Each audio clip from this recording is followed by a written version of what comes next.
presidente. Señorías, señor Mayoral, al escucharle desde la tribuna del Congreso de los Diputados pareciera que lo estuviera haciendo en un acto de campaña de su partido.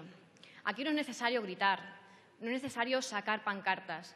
En esta casa, en la sede de la soberanía del pueblo español, basta con traer buenas iniciativas, haberlas trabajado, conseguir el apoyo de la mayoría, votarlas y ganarlas.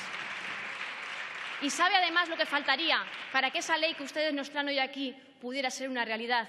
Un Gobierno que la ejecute, que no será nunca el Gobierno de Rajoy.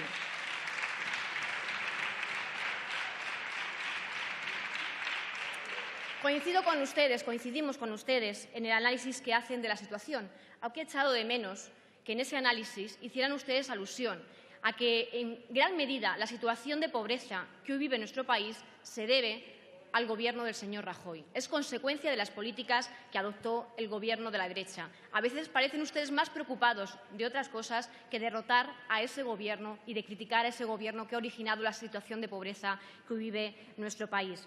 No insistiré en los datos. Son escalofriantes. 3 millones de parados sin ningún tipo de prestación, 2,5 millones de niños en pobreza, casi 2 millones de familias que no pueden calentar sus casas, 750.000 hogares que no tienen ningún ingreso.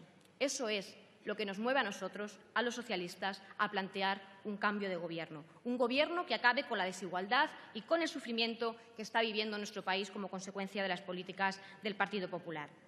Le decía que coincidimos en el diagnóstico. La crítica, señorías, es mucho más fácil que legislar y mucho más fácil que gobernar.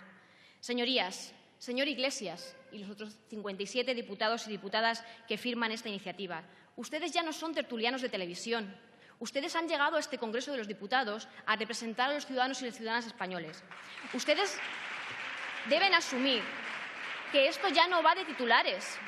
Esto ya no va de dar titulares, ni totales, ni cortes de radio. Esto va de legislar.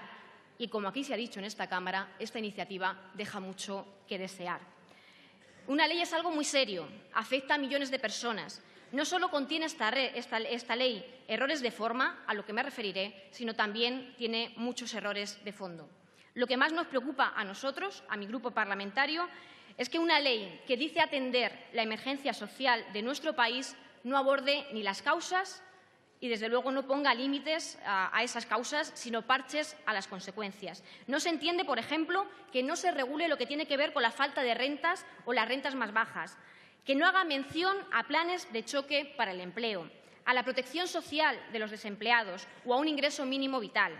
Echamos de menos que se atienda a la situación de pobreza infantil o a la desprotección de los que hoy viven, las personas dependientes. Por tanto, les digo que, a priori, lo que nos llamó la atención fueron estas ausencias que no están recogidas en esta ley.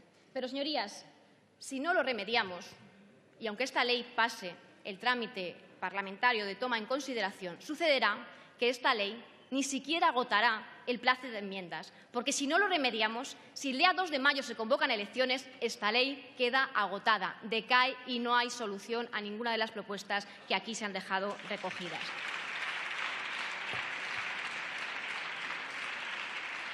Entro en el contenido de la ley y empiezo por el título. Ley 25 de Emergencia Social. Queda bien como titular, pero la técnica legislativa dice que el título de una ley debe referirse a lo que en ella se contiene, que cualquier persona que sepa que lea esa ley, el título de la ley, sepa a qué se refiere. Por tanto, debemos obviar expresiones genéricas, citas, números, etcétera. Pero si entramos a leer el preámbulo, empezamos a saber qué es lo que querían ustedes decir con eso de ley 25, y es que quieren desarrollar el artículo 25 de la Declaración Universal de Derechos Humanos. Bien, seguimos leyendo la ley y el artículo 1 comienza diciendo que la presente ley tiene por objeto establecer los mecanismos para atender las necesidades más urgentes de emergencia social.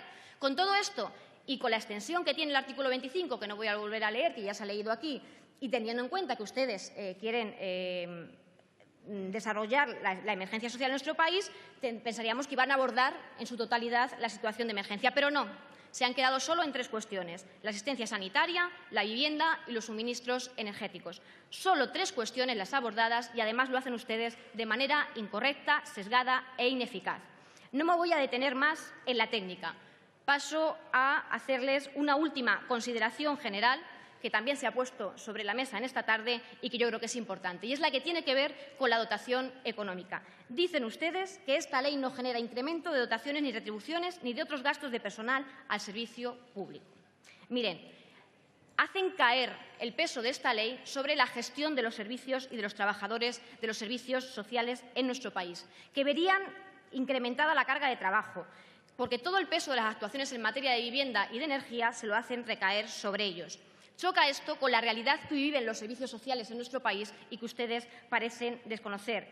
La pasada legislatura se llevaron a cabo grandes recortes en lo que tuvo que ver con el plan concertado y la ley de bases del régimen local, que limitaron estos servicios sociales que hoy están en déficit y, por tanto, no pueden asumir más carga de trabajo si no le dotamos de más medios. No es serio decir que la gestión de emergencia social se puede abordar sin poner encima de la mesa más medios. Sencillamente eso es engañar a la ciudadanía.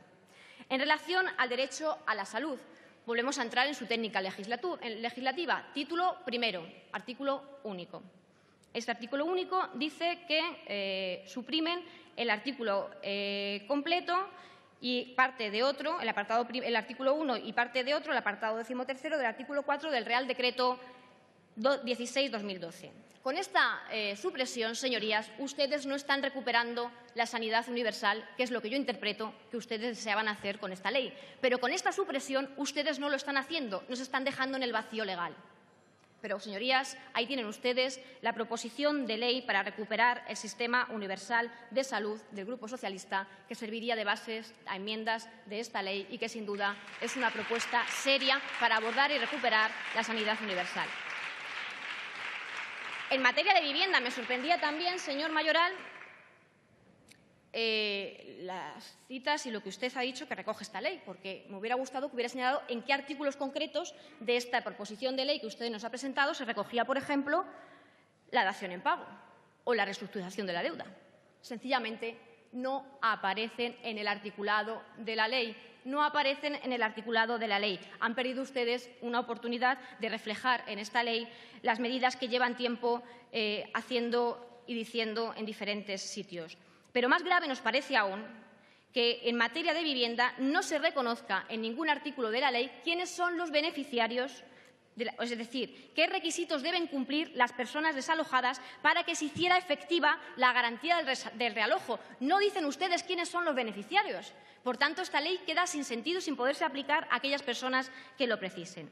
Y en cuanto a la garantía habitacional a las mujeres víctimas de violencia de género, en este sentido me van a permitir sus señorías que les pueda hablar con toda la autoridad moral de quien pertenece a un grupo parlamentario que impulsó la primera ley, la Ley Integral de Lucha contra la Violencia de Género.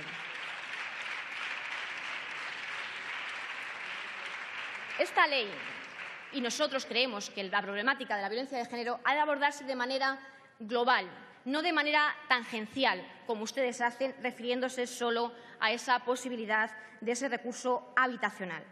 Si de lo que se trata es de alejar a la víctima del maltratador, no basta solo con dotarle de una vivienda o de un recurso habitacional. La violencia de género tiene muchas aristas y el acceso a la vivienda de partida sin garantías de atención, de protección, no puede representar una ayuda para las mujeres que padecen, aun debiendo asegurarse la misma. Termino con el suministro energético. Miren, ¿quién paga? ¿Quién paga esto? ¿Las eléctricas? ¿De verdad lo creen? ¿De verdad creen que esto lo pagarían las eléctricas? No, esto no lo pagarían las eléctricas, lo pagaríamos todos nosotros en la factura de nuestros consumos. Y nosotros creemos que la propuesta, coincidiendo en el objetivo, creeríamos que la propuesta sería que lo financiáramos a través de presupuestos generales del Estado, reconociendo que se trata esto de una política social y que el propósito es garantizar a todas esas familias que no tienen recursos y que no tienen manera de atender a sus casas puedan basarse en los presupuestos generales del Estado. Señorías, señor Iglesias y los 57 firmantes, esta ley va a pasar el trámite. Nosotros la vamos a apoyar, pero puede decaer en 15 días.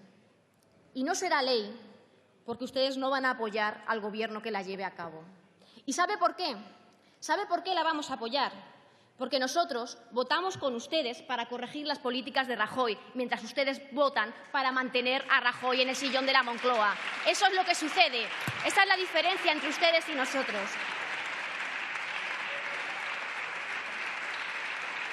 Esto es lo que no se entiende, señor Iglesias. Ya entiendo que le resulta difícil de explicar, pero esto es lo que no se entiende. No se entiende que usted no quiera sumarse a un gobierno de cambio para no solo aprobar esta ley 25 que ustedes llaman, sino para traer el mínimo, para subir el salario mínimo, el ingreso mínimo vital, la protección a los desempleados, para atender de verdad la emergencia social. Yo le pido que ustedes miren, como decía el señor Mayoral, a los de abajo, a los que le votaron, porque seguro que ellos sí preferirían un gobierno y un presidente socialista a que siga Rajoy sentado en la Moncloa. Gracias, señora Rodríguez.